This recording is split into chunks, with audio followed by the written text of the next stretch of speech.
King Mango is a genius, and I'll tell you why. He knew that he didn't have the authority to remove birthright citizenship, right? He did an executive order protecting the meaning and value of American citizenship. He did this without having the authority to. He knew this, but you know what's gonna happen? Republicans love triggering litigation. It takes so long. It's what happened with King Mango. That's why he was allowed to be POTUS, right? Because they pushed it so far that eventually it didn't matter. The president does not have authority to just end birthright citizenship through an executive order. But you know what this does? It triggers court proceedings. You know what that means? That he wanted states to challenge it, because then it goes to what? It goes to courts. And you're going to be like, well, Biden put a bunch of judges. Eventually, it's going to get to the Supreme Court. And then what's going to happen? That's unpredictable. You know, they said with TikTok, they said, hey, Congress already decided.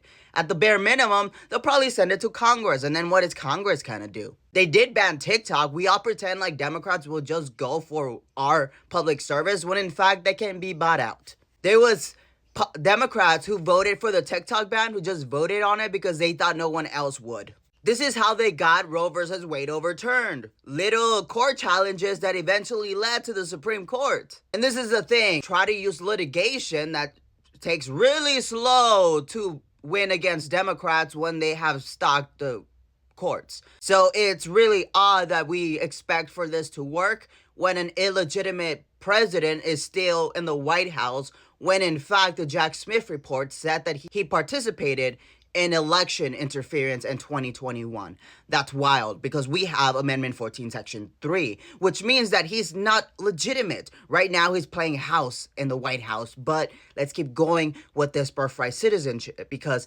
this is fascinating. Please listen. Now listen to how it is written. Section 1, purpose. The privilege of the United States citizenship is a priceless and profound gift. Who wrote this? Heritage Foundation, I guess.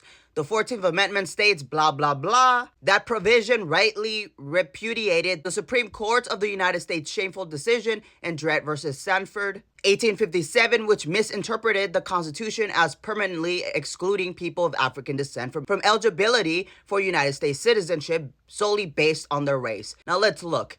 1857. Now what Republicans are telling us here, what the Mangos are telling us here, is that this provision, Amendment 14, was only meant to apply to African Americans. Now when we look at the timeline, 1857, we see that the United States was not just made out of colonies that had slavery. In fact, here we see at the Mexican cessation of 1848, this meant that there was already new states that had other ethnicities apart from Native under the United States at this time. In 1850, my state of California, that used to be Mexico, became part of the United States. So this means that there was much more forced jurisdiction, because African Americans were forced into this jurisdiction because they were forced over, right? They were kidnapped and brought here.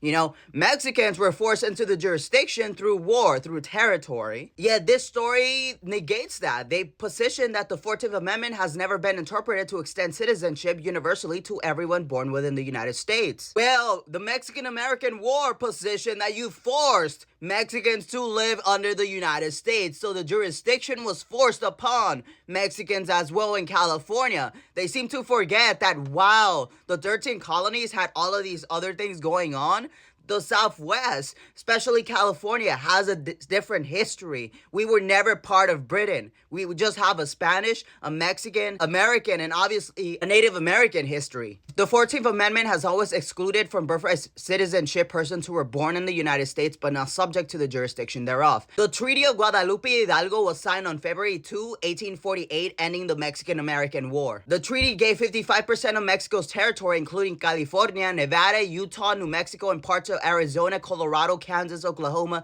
and Wyoming, to the United States. So Mexicans, which are the ones who are discriminated against in these ICE raids, were forced under the jurisdiction of the United States through this war. And somehow the Federalist Society, the Heritage Foundation, who is writing these executive orders for King Mango, refused to include this history. They just say it was just supposed to be for African Americans. Yet 1857, a lot of the Southwest states were already part of the United States, which means that there was already a lot of Mexicans living and the United States, forced under the jurisdiction of the United States. What? Through war. If they didn't want Mexicans, they shouldn't have gotten a Southwest. But you know what? They want to purify it. They won't, but they want to purify it. This refuses that history. This is historically inaccurate. And now it's crazy. So now they say when that person's mother was unlawfully present in the United States and the father was not a United States citizen or lawful permanent resident at the time of said person's birth. So they're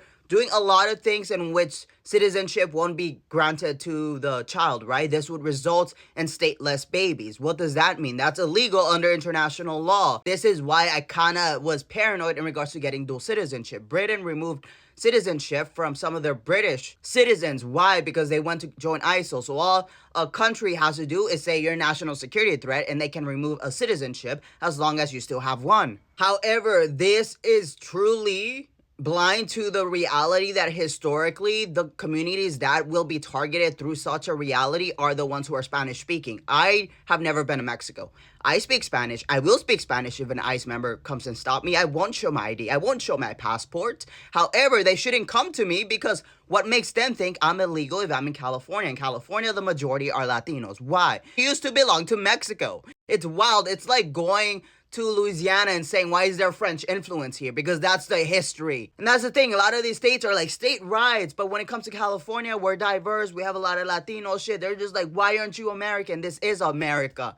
I am America. Esto sí es América, hijos de la... Boo! And there's no greater proof than the Mexican Repatriation Act that happened between 1929 and 1936, where they forcibly removed over between 1 million and 2 million Mexicans, but over 60% actually had U.S. citizenship. So they deported Americans to Mexico. Why? Because they don't see Mexicans as Americans. But it's funny. It's funny because 1929, California became a state in 1850. There were Mexicans already living here. So they were removing Mexicans who were here before it ever became a state. They are purifying America. This is a white agenda. The deportations are a white agenda. They want to reshape the political climate of the blue states of California. And I'd rather California split from this entire union than for them to succeed in doing this. And this is what I want you to know. Sure, he doesn't have the authority to do this, but birthright can be ended through the courts. Remember, watch my first pin video. The thing is that they use official channels of the Constitution, right? Official channels of law in order to change law, to reshape the Constitution. It's now a different Constitution, which is why I say